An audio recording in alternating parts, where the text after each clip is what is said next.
I hope you enjoyed reading that blog message. This is an important topic, especially because love is truly in the air. This is the month of February. Valentine's Day is only a couple of days away. And although I really don't believe in having that one day where we celebrate a love for each other and we tell each other how we feel and we're intimate with one another, we go out for a fancy dinner, whatever it is that we do, we just spend time together with our people that we love in our life, I don't think it should be that one day. So ultimately I hope that this day is a catalyst for all great things to come. And that from this day going forward, you can really begin to express love on a consistent basis. In whatever way you do that. If it's giving things, if it's communicating, if it's doing things around the house, whatever way you show love, try to do it consistently. And I'm going to talk about that concept next week with the 5 languages of love, so you can really learn to understand what your love language is and then what the love language of your spouse.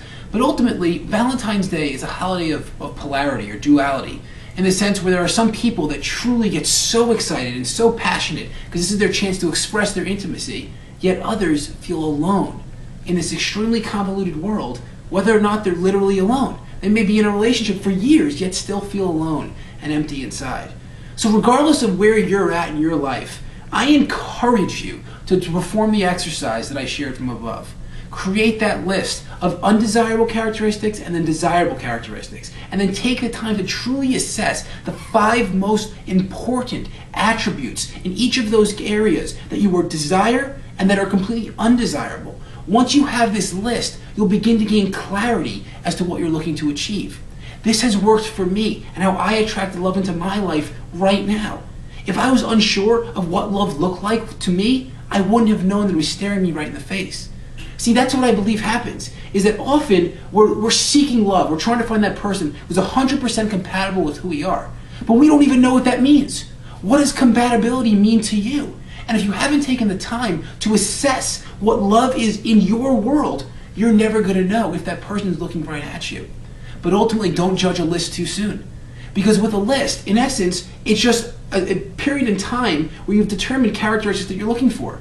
Maybe one of the people that you're dating, or you're married to even for that matter, who you feel like there's not that bond, there's something missing in the relationship, is due to the fact that they don't have an item on that list. But maybe if you look past the surface, they do. So that's the point. Don't judge the list too soon. Give the person the opportunity to grow with you if that's something that you value. I believe that dating and the concept of love is kind of like throwing darts at a board.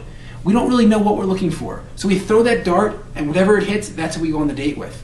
But if you take the time to define what love means to you, you discover your individuality, you begin to love thyself, and you break the patterns from yesterday, then in turn, when the time is right, that person, your soulmate, whatever you want to call it, will enter your world. You'll come together with the most powerful and fundamental emotion in our existence, which is love.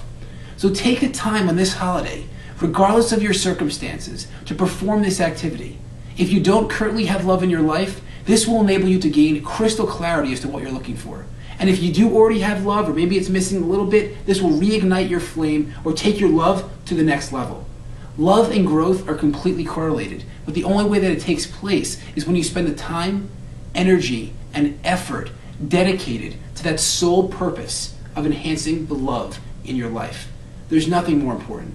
Invest the time in yourself, invest the time in your relationships, and begin to love like you have never loved before.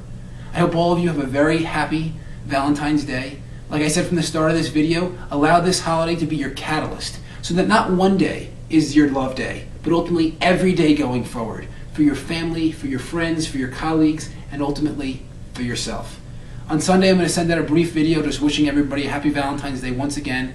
But I hope you enjoy your weekend up until that point and have a very happy Valentine's Day.